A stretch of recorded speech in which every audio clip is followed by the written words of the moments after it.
Hello and welcome to episode 24 of the Fierce Fatty podcast. I am your host, Victoria Wellesby, and in today's episode we're talking about physical and mental food insecurity. Oh my gosh, let's do it!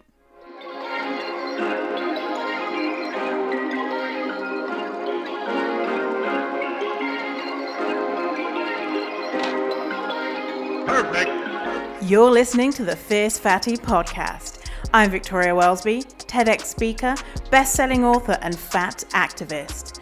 I have transformed my life from hating my body with desperately low self-esteem to being a courageous and confident fierce fatty who loves every inch of this jelly.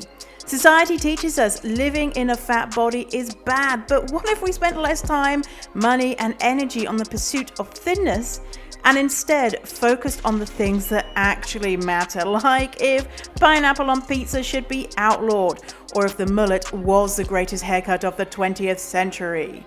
So, how do you stop negative beliefs about your fat body controlling your life? It's the Fierce Fatty podcast. Let's begin.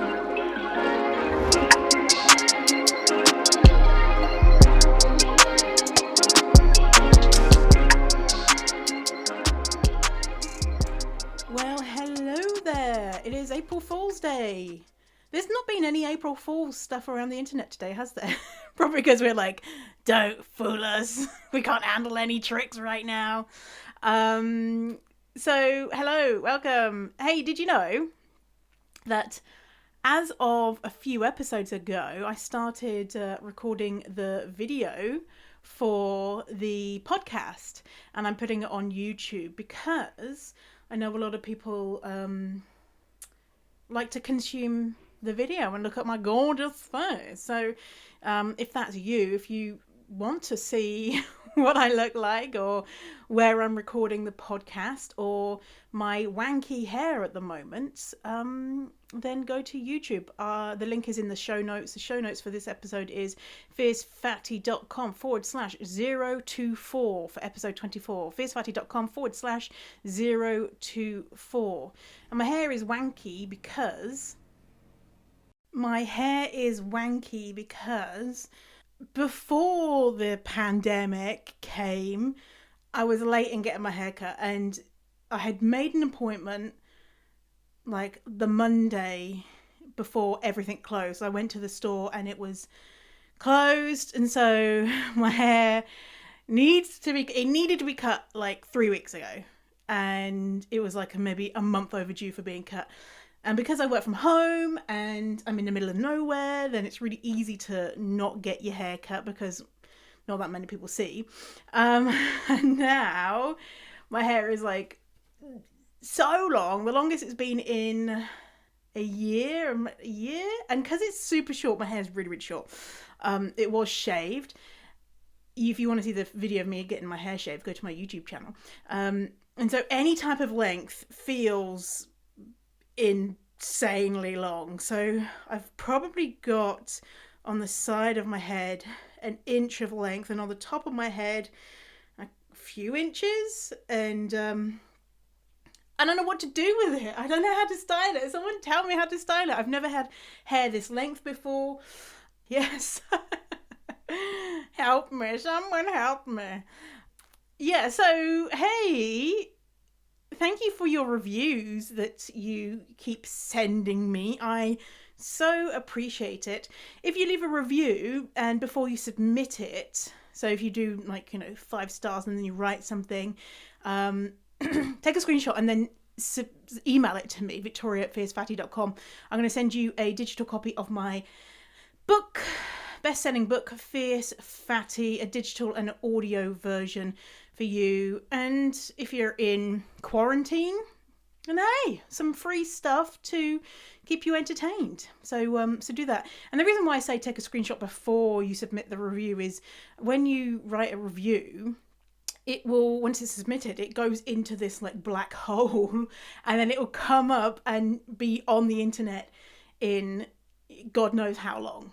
It feels like 10 months later, then it'll be like, oh, there's that review that I got 50 years ago. And obviously I'm exaggerating because I've been only doing the podcast since November 2019. So it's actually probably just a couple of weeks. So today's episode, we're talking about food insecurity. And this is very timely with COVID-19 going on. And something that's quite close to my heart because this is something that I experienced. I grew up in poverty. And so we didn't have an abundance of food. Now, we weren't starving. I say we weren't starving. There was lots of times where we didn't have appropriate food. So, yeah, we weren't starving, but there was lots of times where I would do things like there was nothing in the house apart from one dry Weetabix. And then doing something like, I remember putting butter on a Weetabix to try and make it edible, because there was no milk and there was no bread and there was no... So, that type of thing sticks out in my mind. And on top of that, I also lived in a pro-weightloss, fatphobic household where we should be losing weight, we shouldn't get fat.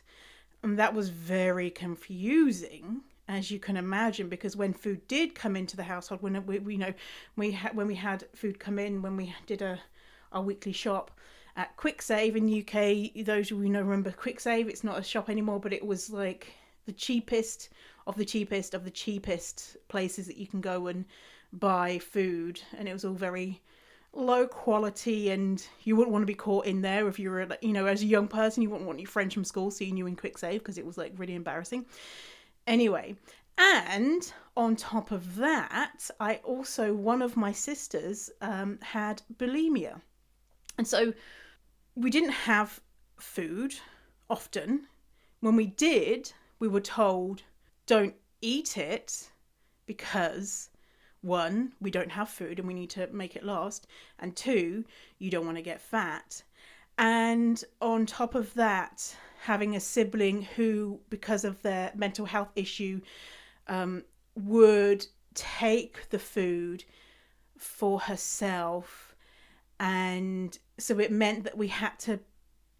It was really confusing, right? This is really, for a child, you got to get the food, don't get the food, because if you do, you're greedy, you're taking it from your siblings, and you're going to get fat, which means you're greedy. But if you don't, then you won't get any food. So that was unique. That was a unique experience. And the reason why I've called this episode Food Insecurity Physically and Mentally is because a part of food insecurity is not having access to food, not having access to food that we like, and food that is nourishing and all that type of jazz. But also, we impose food insecurity in a way, in a different definition of insecurity. We impose that on ourselves because we will say, oh, we can't have that thing in the house because I'm going to eat it all up. I shouldn't be eating that thing. I feel out of control at the moment around food because of COVID-19, and so I'm not going to buy it, because if I do, then I will eat it. And then it triggers you into those old dieting type behaviours, thought processes. And it's very hard for the brain to distinguish between a self-imposed food insecurity environment versus one which is because you don't have enough funds, all that type of stuff. So let's talk about it, because a lot of us will be having a lot of different experiences around food at the moment because of COVID-19. And a lot of things are making us feel weird and like, what's wrong? I seem to have regressed back to my dieting days. I'm eating all the food. I feel out of control. I'm greedy. There's loads of memes on the internet saying, COVID-15, don't put on weight, and saying that I should be exercising and taking up a new sport of marathon running in between, looking after the kids and all that other stuff. And so, and also dealing with a global pandemic, it's really confusing. So I want to talk about that today. So in case you don't know what food insecurity is, let me read a definition for you. Household food security exists when all members at all times have access to enough food for an active, healthy life. Individuals who are food secure do not live in hunger or fear of starvation. Food insecurity, on the other hand, is defined by the United States Department of Agriculture, USDA, as a situation of limited or uncertain availability of nutritionally adequate and safe foods, or limited or uncertain ability to acquire acceptable foods in socially acceptable ways.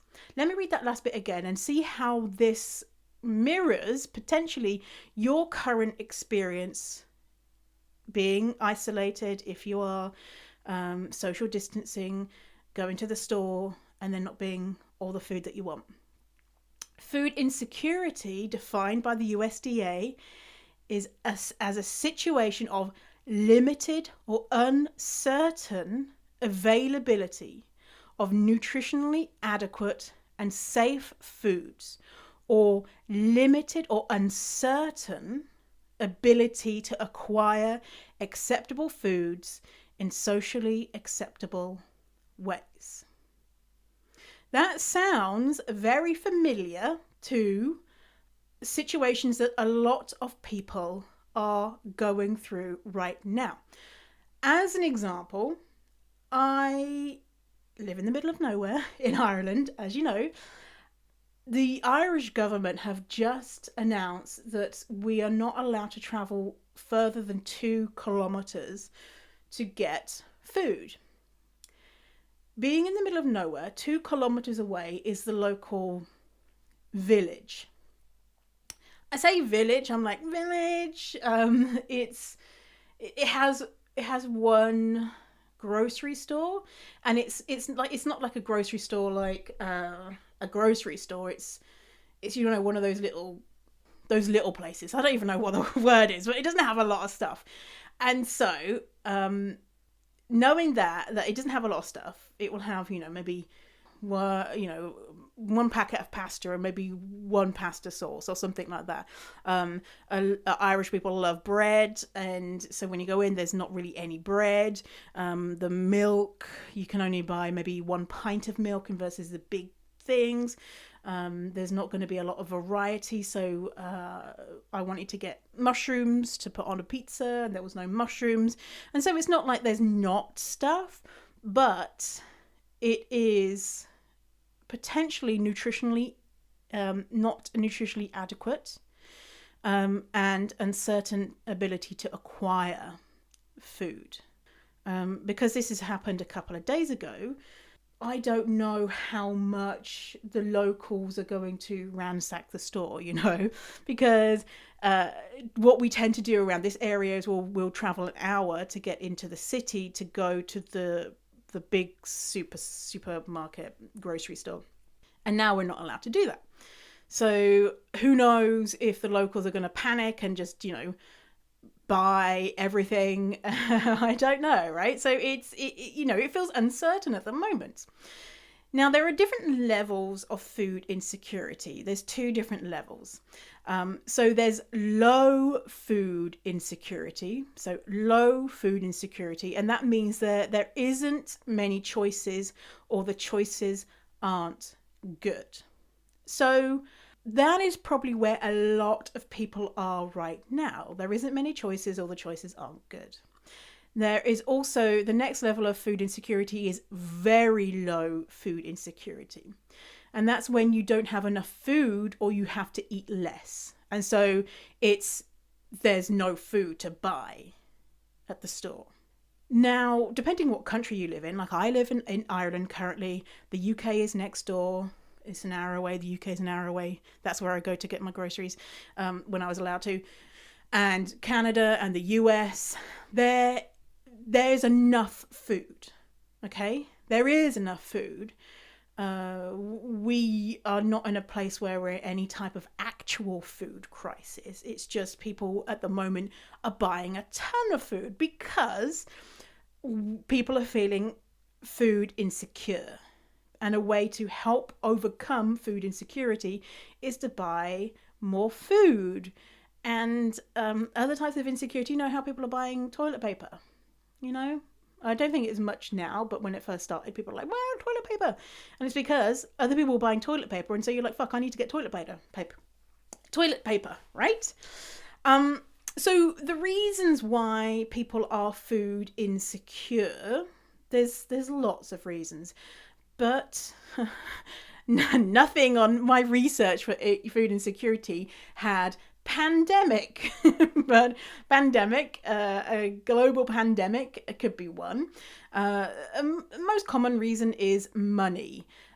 For my family growing up, my mum worked part-time in a corner store, and so definitely made minimum wage. I know she made minimum wage and only part-time basis. My dad was an alcoholic, it didn't work, and any money that he got from the government he would spend on alcohol.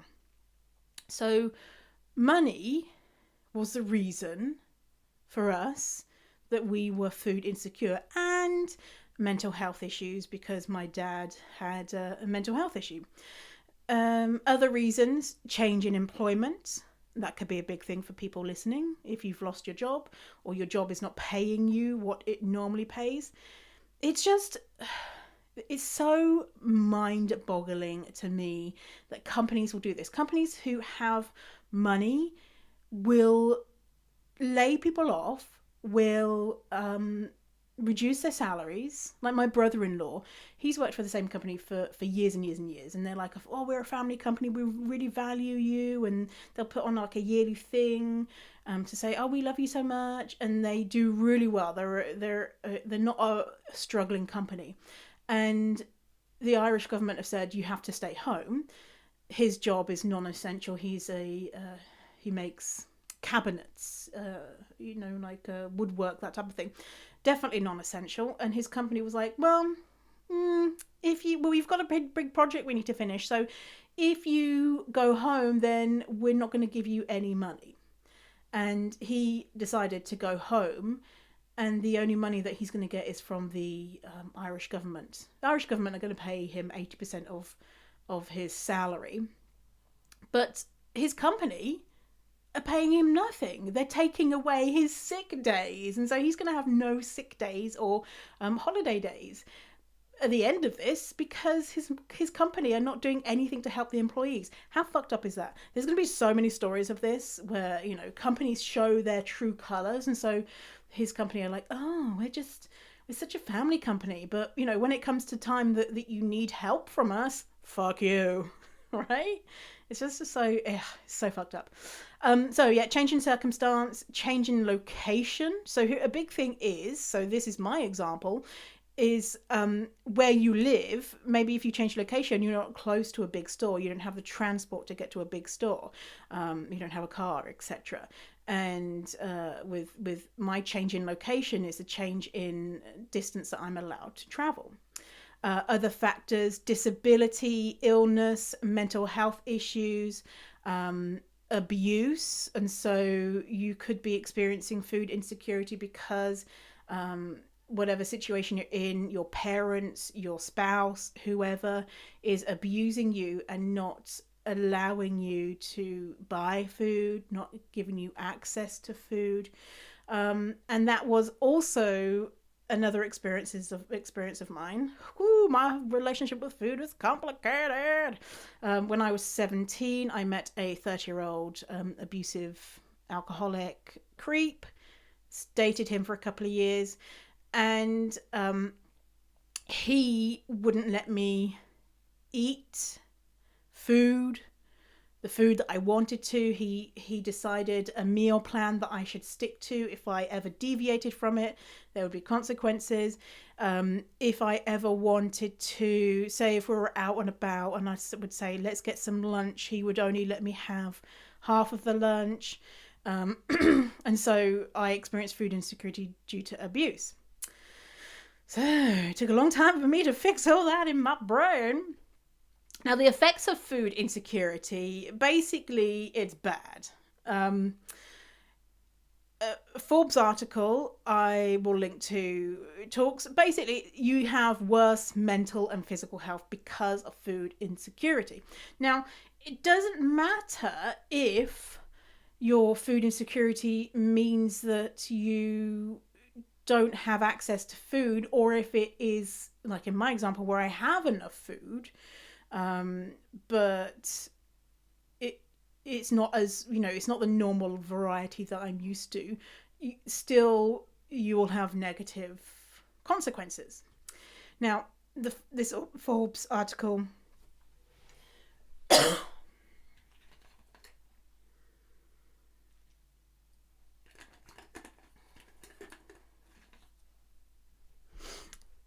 this Forbes article says lower overall health status, poorer physical health, poorer mental health, greater mental distress, lower cognitive function, depression, hyperlipidemia, hypertension, diabetes.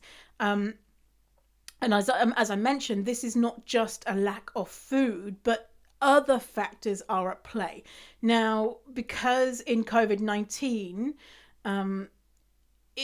I don't know the factors that you potentially are experiencing. You could be experiencing so many different factors that are at play. You could be in a very difficult situation, and you could be in a lot better of a situation. And so the amount of negative impact this could have on you is, we don't know, right? But if you think about a child who is living in a food insecure household, what else is going on there? It's not likely that the child who is living in a food insecure household has, the best household experience. And so, taking me as an example, not only were we food insecure, but there was an alcoholic parent, there were living in a terrible area, there was all sorts of other things going on, which was not just the fact that I didn't have enough food, which could lead to these outcomes. And it's not definitely you're gonna experience all these terrible things because of COVID-19, but this is what could happen. Now, Cindy Leung, assistant professor of nutritional sciences at University of Michigan, says, this is in the Forbes article, and I quote, "My research has focused on the role of chronic stress. My hypothesis is that food insecurity, the experience of not knowing where your next meal is coming from, is inherently stressful. The chronic level of stress associated with being food insecure changes the way that we think about food and acquire food, changes how we eat and metabolize food, and leads to worse physical and mental health outcomes over time. My research has shown that food insecurity is not just stressful, but it's associated with other elements of physiological stress. It includes feeling isolated from one's community, embarrassed or ashamed of being food insecure, or using federal food programs, feeling sad or depressed about not having enough resources for food, and angry and frustrated about their situation." So a big part of that, what Cindy Leung is saying, is stress and the way that we feel about the fact that we are food insecure, which is what is very difficult, is what she's saying her hypothesis is. That's why it is bad on our mental and physical health. So let me read this, another bit from a paper from Elsevier Health Sciences. I'm going to link to that as well in the show notes. And it says food insecurity can affect your mental health. So, food insecurity affects nearly 795 million people worldwide, although a complex phenomenon encompassing food availability, affordability, utilization, and even the social norms that define acceptable ways to acquire food. Food insecurity can affect people's health beyond its impact on nutrition. A new study determined that food insecurity was associated with poorer mental health and specific psychosocial stressors across global regions, independent on individuals' socio-economic status. So, taking from those two articles is that a big part of this is it's a complex issue, and we can do things to support ourselves, to support those stresses of not having access to enough food at this time. And that is to help with stress and to not isolate from our community. And obviously, we're isolating physically from our community, but we can still connect with people online, which is incredible. So that is the physical side of food insecurity. And let's talk about my version of the mental aspect of food insecurity. And this is something that I've been thinking about a lot, but there's nothing that I can find on it. And basically it's the idea of self-imposed food insecurity. So aka living in a fatphobic, diet focused home, having experienced that, which is technically straight up food insecurity. So if for example the home that you grew up in, your caregivers were like, oh, we can't have sugar and we can't have this and we can't have that, you do not have access to the foods that are going to keep you mentally well. And you need a variety of foods to keep you healthy. And so that could be, is that abuse? You're getting your mental health is being damaged.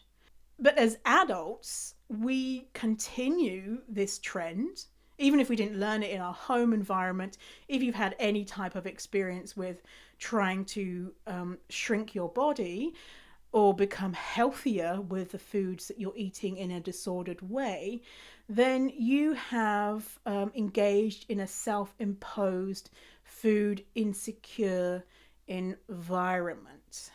And like when you go to your cupboards and you don't have anything that you fancy eating, like if you're going on the upswing of from binge to restrict cycle, and you're like, I've got nothing in because everything is like boring diet shit.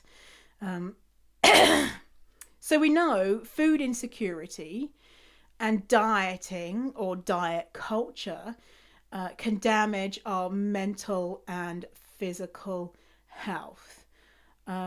So it's bad news, right? Self-imposed food insecurity is bad news.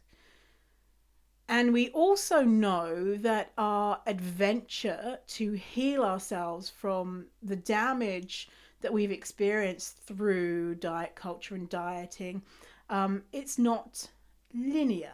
It's not a straight line. We're not going to one day say, okay, I've decided I'm not going to diet anymore. And the next day you wake up and you're like, oh, remember those funny days when I used to diet? I feel so good about food.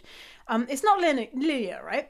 And right now, what is happening for so many people is you're being dragged back into a place where it feels like the world has been turned upside down, and it's massively triggering.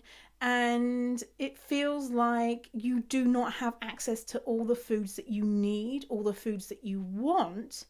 And even for those who have been doing this work to heal themselves for years and years and years, this is extreme. This is an extreme situation. So know that if you are feeling weird around food right now, you are in the company of many, many, many people. I wouldn't want to hazard a guess of what percentage of people are feeling weird around food right now, but I would say it is the majority of people. Because literally we're not sure if we have access to food. You know, we know that if you live in a country that has all these systems in place, that you know that you're not probably going to starve. You know that you're probably just going to have to choose a different brand of chips that you normally have, but that still makes you feel weird. It is weird. It's weird. It's you know, how many times have you gone through this before? How many times have you experienced COVID-19 before? Never, never. None of us have experienced exactly this before. And so, with a disruption to our usual schedule and our usual things that make us feel safe and make us feel good, our relationship with food and how we relate to food and how we relate to our body is going to be disrupted. And on top of that, say if you have been let go from your job, if you don't know if the government is going to give you money or not, that adds another layer onto it of what is the future going to be like. So, by the way, I have seen many people say that, many people leaders in this industry talking about how they are feeling weird around food. And I am one of them too. And so for me, my experiences are that randomly throughout the day, I will just have a desire for something that I don't normally have a desire for, like something which is different, you know. So halfway through the day, I'll be like, lunchtime, I'll be like, okay, I need some popcorn. And so what we do in those situations when our brain is saying, I need this thing, is you give your body what your brain is asking for. You know, if you don't have popcorn, obviously you might need to, you know, have something else or whatever to try and do it as well as you can at that moment, but not denying yourself the things that you need. And this is really important. It is 1,000,000% okay if you are using food to comfort yourself, now or any time. And now you have to be in a place where you expect that, because all of our coping mechanisms are ways that we have. Maybe if you don't use food to heal, to soothe yourself currently, maybe you did in the past, but maybe you found different ways which were more useful for you. You will be doing it more, and it's absolutely to be expected because everything's changed. You know, maybe you would have, you know, if you were not feeling great before, you might have gone for a swim, or gone and saw your friends, or went to see a therapist, and maybe that is not available right now. And even if, you know, normally you would go for a swim and see your therapist and see your friends and whatever, and you still would use food to comfort yourself, that is still 1,000,000,000% okay. It's so okay to use food to comfort yourself. Anyone that tells you that you shouldn't, even if we're not in COVID-19, is wrong, because it's okay. It's absolutely okay. Whatever you do to help yourself survive is okay, right? I mean, what's the alternative? You don't use food to comfort yourself and you feel absolutely fucking awful. You can't get out of bed in the morning. Your mental health is absolutely destroyed. Whereas you could have had a little bit of comfort, a little bit of soothing by eating food. Like, hello, eat the food. So whatever cravings, no matter what time of the day, no matter what is going on, please listen to what your body is telling you. Because the way that I think about it is my body is, you know, my brain and my body, they're fucking scared at the moment. They're back to a place where I was being abused.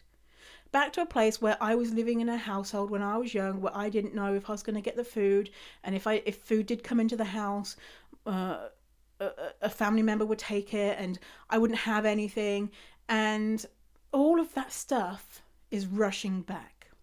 Now, might not necessarily be as powerful, but because of this weird situation, it's there, just simmering.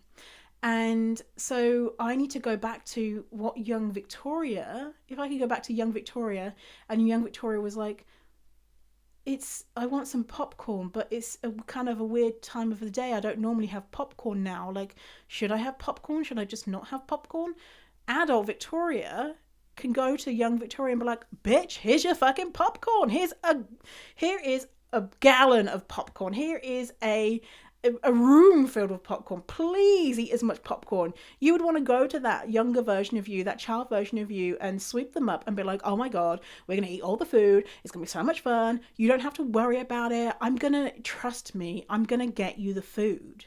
And you're an adult now, probably, if you're listening to this podcast, you're an adult now. And so you can do that. You can heal yourself and say, instead of having a debate like, oh, should you or should you not? Would you have said to your younger version of you who says, oh, hey, can I have some popcorn?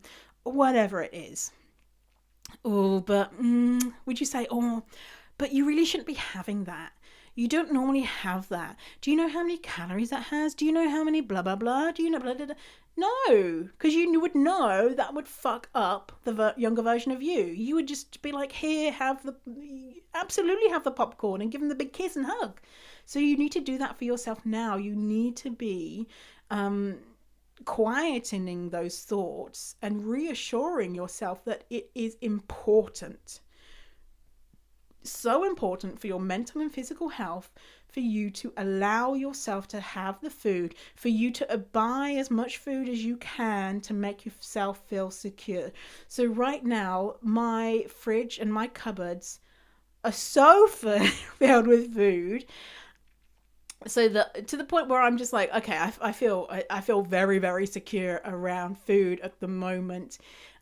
Maybe there was a week where I was like, oh my god, this feels weird, but I feel a lot better now because I've gone back to that place of healing, which is allowing myself access to as much food as my sweet little young Victoria heart needed. So, speaking of that, what I'm doing in that moment is intuitive eating as best I can. That is not always possible right now because, say, if I wanted popcorn and the local store just doesn't have popcorn, and I'm just like, but I need that thing. That one thing is what I'm craving, or what I know will help me right now, and I can't get it, and oh my god, I feel stressed out about it. I want this thing, but I can't get it. It's not at the local store, and it's not in my house, and I can't go out for another few days, or whatever it is. What do you do in those circumstances? So, something that I want to talk about is Maslow's hierarchy of needs. I've spoken about this in the past, but I want you to understand a little bit more about Maslow's hierarchy of needs if you don't know about this already, or you don't know how this relates to intuitive eating. But what Maslow's hierarchy of needs, imagine a pyramid, and at the bottom you will have you have different levels. There's 5 levels in total. I'm going to link to this in the show notes, and so you can see a picture of it. You can see what it is exactly. But from simple psychology, this is what Maslow's the definition.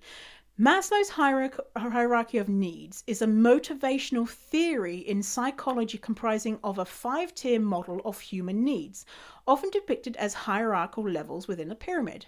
Needs lower down in the hierarchy must be satisfied before individuals can attend to needs higher up.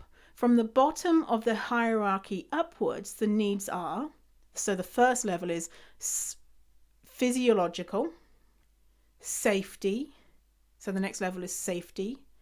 Next, love and belonging. esteem, and self-actualization. That's the end of the quote. So physiological. So first thing humans need: air, water, food, shelter, sleep, clothing, reproduction is apparently one of them. I don't know about that, but I guess you need it for the human race to continue. So the first thing is they are what you need. The next level, so when you have those things and you feel secure that you have those things, then you move into safety. And so that's personal security, employment, resources, health, property. The next is love and belonging. So that's friendship, intimacy, family, and sense of connection. Next, once you've got all that, then you can move into esteem. So respect, self-esteem, status, recognition, strength, and freedom. And the final level right at the top is self-actualization. So that is the desire to become the most that one can be. Now, normally, who knows where you are on this pyramid, this Maslow's hierarchy? Who knows where you are? But most people would be in either self-actualization, they would be in esteem, or they would be in love and belonging. So they're the top three layers.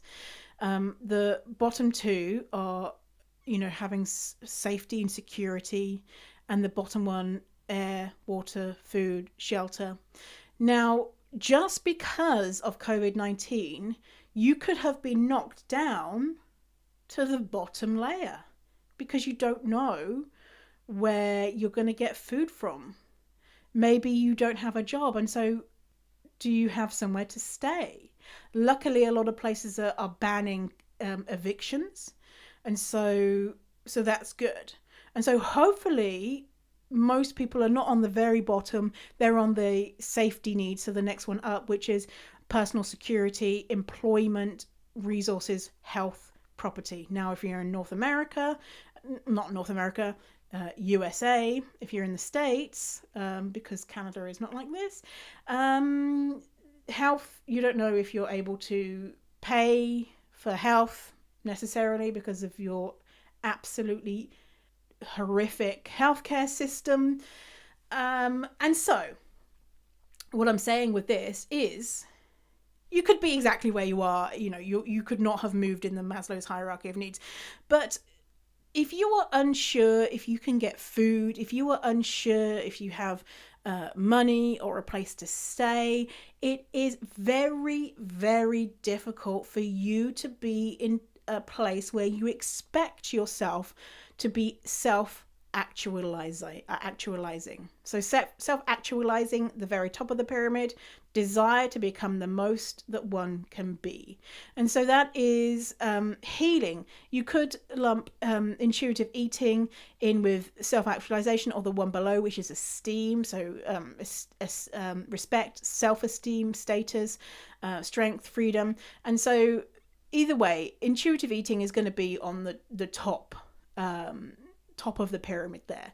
That is something that you can do when you have a safe home environment, when you have all the food, all the money that you need to feel safe. It doesn't mean that you have to have all the money and all the food, but enough for you to feel safe. And so if you are not able to intuitively eat at the moment, then no shit. Like, obviously, when you look at it like this, and obviously you're not going to be able to do that. Like, imagine if you were on remember that book Life of Pi, and it was a film, and they get stranded and you're on a boat with some rations and a tiger and whatever, and you were to try and intuitively eat when you're on a boat with some rations and a tiger and some other people. And so if you were trying to intuitively eat, day one, you'd be like, well, I ate all the rations because, I was listening to my body. My body said it was hungry. Then, shortly you would die. And so you cannot intuitively eat when you are not secure around getting the food. Now, how much security you need to be able to intuitively eat is different for everyone, right? So I don't have the answer for that. And for me, I have access to food, but it's not necessarily my most favorite food. You know, the food that's going to be like, oh my God, this is the most delicious thing in the world ever. So, saying that, eat as much as you can and the variety of food that you want and you desire and that you need. But if you can't, don't beat yourself up and be like, oh my God, I'm a bad intuitive eater. I'm going back. I'm undoing all this work. No. This is a traumatic time in our life, in our personal history. This is absolutely a traumatic time. You're probably going to look back in a couple of years and be like, "Whoo, wow, I was so hard on myself, or I expected myself to be perfect, or I expected myself to do this and that, and you know, expected to within a couple of weeks of self isolation be back to normal and just feel good about it or whatever." And no, no, not at all. That would be a bit, you know, expecting way too much from yourself if that is what you think. And because we're currently in it right now, like this is still happening and we don't know when this is going to end, it's very difficult to process trauma when you're in trauma. And so we are, you know, in a year's time, 6 months' time, you know, 10 years' time, whatever, when it's over, we'll be able to look back and be like, wow, I can recognize now that I was really triggered by that time and it was very difficult for me, and this is what I was feeling and this is what I took from it and all of that stuff. But because we're in it, it's a lot more hard to do that. So let me read you this little thing about trauma and traumatic events from mentalhealth.org.uk. When you experience a traumatic event, your body's defenses, oh, I'm so fucking North American, defenses take effect and create a stress response, which may make you feel a variety of physical symptoms, behave differently, and experience more intense emotions. This fight or flight response, where your body produces chemicals which prepare your body for an emergency, can lead to symptoms such as raised blood pressure, increased heart rate, increased sweating, reduced stomach activity. This is normal as it's your body's evolutionary way of responding to an emergency, making it easier for you to fight or run away. So here's another thing from mind.org.uk, which is a mental health charity in the UK. These are some of the common effects of trauma that you might recognize. So if you're experiencing any of these things. Flashbacks, which is reliving aspects of a traumatic event or feeling as it is happening now. Side note, this is me talking. So flashbacks, if you've experienced trauma around food, dieting, being in diet culture, being in food insecure, if you're having, you could be having not necessarily flashbacks where you're like, oh my God, I'm reliving it, but you're experiencing those feelings of that time again. And you could also be having actual flashbacks. Going back to the article, panic attacks, which is a type of fear response. Dissociation, one where your mind copes with overwhelming stress. You might feel numb, spaced out, detached from your body, or as though the world around you is unreal. Hyperarousal, feeling very anxious, on edge, and unable to relax. You might be constantly looking out for threats of danger. Sleep problems. Hello, this is me. I've been sleeping very strangely recently. You might find it hard to fall or stay asleep, feel unsafe at night, or feel anxious or afraid of having nightmares. And low self-esteem. So trauma can affect the way you value and you perceive yourself. So that's what happens when you experience trauma. Well, that could be what happens. Obviously, everyone is different. So you having stuff is happening to your body, raised blood pressure, increased heart rate, stomach activity being weird, and also having all these things happening with your mental health. And so this could be, a small trauma to you. You could be in a place where you're like, yeah, cool, whatever, it sucks. But we'll get over it, and that's absolutely fine. You could be in a different place where you're like, oh my God, I can't cope with this. I'm on the edge of what I can cope with in life, and this is just pushing me over. And that's absolutely normal as well.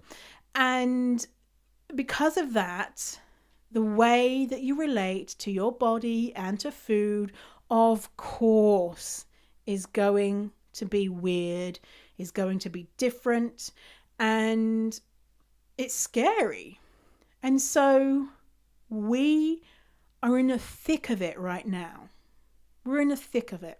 So judging yourself on the way that you're responding and how you cope with this thing that has never happened before in our lifetime is not helpful. Judging yourself or the way that respond, if you need to eat more food, if you need to have loads of food in your house, whatever it is, judging yourself has got the vibes of victim blaming, right? To cope with this, if this means that you need to sleep all day, you need to hide, you need to eat all the food, or you don't eat anything that you deem to be nutritious, you say fuck you to vegetables or whatever, or you need to watch 37 hours of Netflix every day, then it's all good. It's all perfect. You are doing your best. You are doing your best. And then when things get back to normal, and they will, this will pass. Things will change and it will get back to normal again. Then, when you're in a better place, you can go back to, if you want to, working your way up Maslow's hierarchy of needs, making sure that you have all of the food. And I can imagine what is going to happen is that when we are allowed to go to the store and to the supermarket, to the grocery store, that we will buy loads of food. Like, we'll buy loads of food because we need to feel secure that we have that food again. And so expect when things start to feel like they're relaxing a little bit and you can travel more freely and do all those things, that you will need to make yourself feel secure, and you'll need to go to all the stores and do all the stuff that you couldn't do before, and that includes buying more food. And so if you get to that place and you're like, what the hell, is over and I'm still buying loads of food and I'm still eating loads of food, well, yeah, you've just come out of something that is traumatic, that could have caused you trauma, and no shit, that you need to heal. Like, so be kind on yourself during this time, because fuck, it's hard. It's really, really, really, really hard. And to limit the potential harm that food insecurity could have on you, if we go back to what the what was it, the assistant professor in nutritional sciences at University of Michigan says, that a big factor of food insecurity, the negative outcomes, is stress. What ways can you reduce your stress? A big way might be eating. Then eat. What ways can you feel connected to your community? Because Cindy Leung said, feeling connected to your community and not feeling ashamed of where you are. So doing things like, oh hey, join my Facebook group, Fierce Fatty Friends. I'll link to it in the show notes.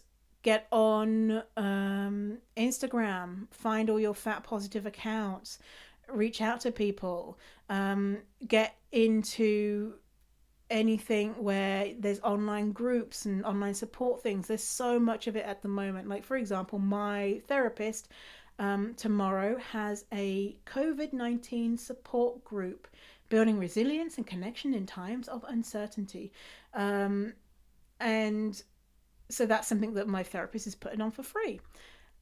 I bet you can find so many free things. Like I put on a free thing last week, which was last week's episode.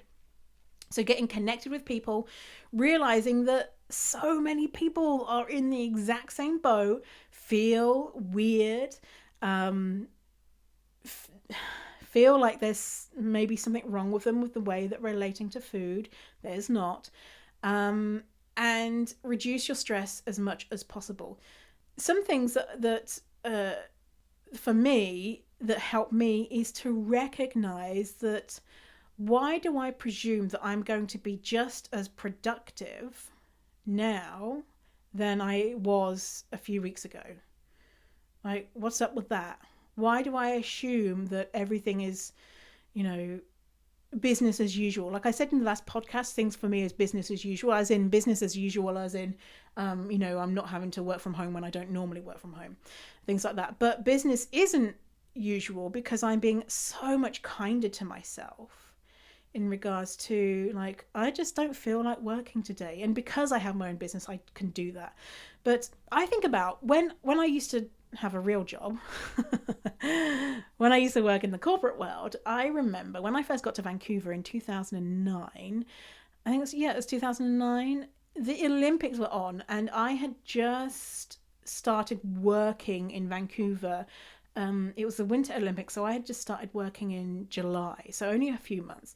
And because the Olympics were in Vancouver, it was expected that it would be impossible to get downtown to work. And so we were told to work from home for 2 weeks. What I didn't know is that pretty much every other fucker in the office was not working. They were out, going to the bars, enjoying the Olympics, having fun, having the best time of their life.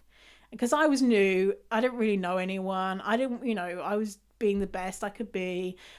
Day in, day out, I was at home on my computer, which was like a big computer that I took from the office, working, calling clients. I was in recruitment at the time. And no one in Vancouver was fucking recruiting in during the Olympics. Everyone was out getting pissed, it was the funnest time. Even when I was not, when I decided I should not work evenings and weekends, it was the funnest time. One of my most favorite moments from my whole life was during the Olympics in Vancouver when Canada won against, I think it was, no, it wasn't the USA, because the USA aren't that good at hockey. It was ice hockey. I might be wrong. Anyway, I don't think it was the USA. Anyway, Canada won the gold medal and in the bar, and it was so fucking good. Anyway, so now I'm able to look back on that time and be like, Victoria, what the fuck were you working so much? You were working 8 till 5, like taking exactly an hour for lunch, calling clients all day long, and no one was really checking up on me. I wish I could go back to Victoria then and be like, bitch, like fucking watch some telly, go to the bar. Don't, expect that it's going to be business as usual. You're working from home. This is a different time. How many times in your life are you going to experience the Olympics in Vancouver? So now that I have that insight of I shouldn't have worked as much, even though I was trying to be good, but everyone else in the office was dicking around. And I only realized it when I got back and I was like, look at all the work that I did. And everyone in the office was like, oh, we didn't expect you to actually work, sort of thing. I was like, oh, shit. So your boss, say if you're working, your boss is probably skiving and dicking around too. And so I don't want to get you fired or anything, but can you not dick around a bit more? Can you not watch some more Netflix and don't expect your output to be as high as it was when you weren't in a global pandemic, right? Can you have some naps in the afternoon? What ways can you reduce your stress? Now, me saying dick around when you should be working, that might increase your stress. So you best. So, but give yourself the permission to do things that are going to make you feel good, whatever they are, and be kind and gentle to yourself. and think of yourself as that younger version of you. Imagine younger version of you in a global pandemic, and younger version of you is like, oh, I'm not being as productive with my homework at the moment. You'd be like, of course, it's a really weird time. Don't be bad on yourself. So yeah, just try to be a bit kinder to yourself. Okay, so I've got a couple of things. Is that everything that I wrote for this? I've got so many pages of notes for this one. Normally I have, like, when I'm doing an episode, I research before I do an episode, and it's normally like a page and a half of notes, but this is like, I don't know, 4-5 pages of notes. So there's a lot in there. But a reminder, nothing ever stays the same, and this too shall pass. Everything's always changing. So a couple of things to make you happy here. I've got a couple of links for you. I found some free colouring pages, fat colouring pages. And so I'm going to link to that in the show notes. The show notes again is fiercefatty.com/024, or you can just click on wherever you're listening to this, there'll be a link to get there. So fatty colouring pages. And I also found this fat dance thing, so like a hip hop dance lesson. Now, I don't want you to be thinking that because I'm saying about, hey, here's a dance thing, that you need to be dancing because you need to exercise or whatever. But, you know, for me, that type of stuff just makes me happy. So if that type of stuff makes you happy, then click on the link. If it's making you feel guilty or stressed out, do not click on the link. Do not have a dance party. Don't do it. So whatever it makes you feel good. So there's a link to a Datty Dance Party, a fatty dance party. It's not really a dance party. It's like a hip hop lesson, but I'll link to it as well. I'm going to link to this binaural beats. There's this thing. I don't know if this is true or not, but I read it on a facts page. Like, did you know that there's this song? It's called binaural beats something, which is just like a really relaxing, like song like that. It doesn't have any tune to it or whatever, but it's science. I say quote unquote science, and it's probably a load of bullshit, but it's still a relaxing song. Shows that it's the most relaxing song in the world, and reduces your heart rate and makes you feel good. So I have those when I'm working. A lot of times if I'm feeling stressed, I'll put on something like that in the background to make me feel less stressed. So I'll link to that as well, this binaural beats thing.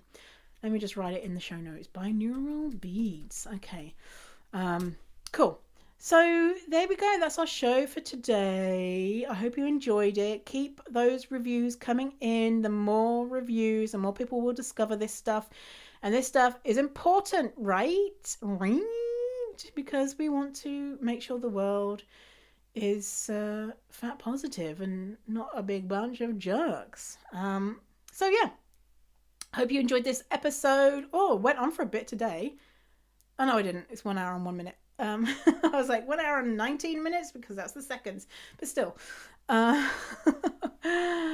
Okay, well, just a reminder, be kind to yourself. Don't expect so much. You're not a robot. Okay, you're not a robot. And I will see you in the next episode. Okay, goodbye. See you later.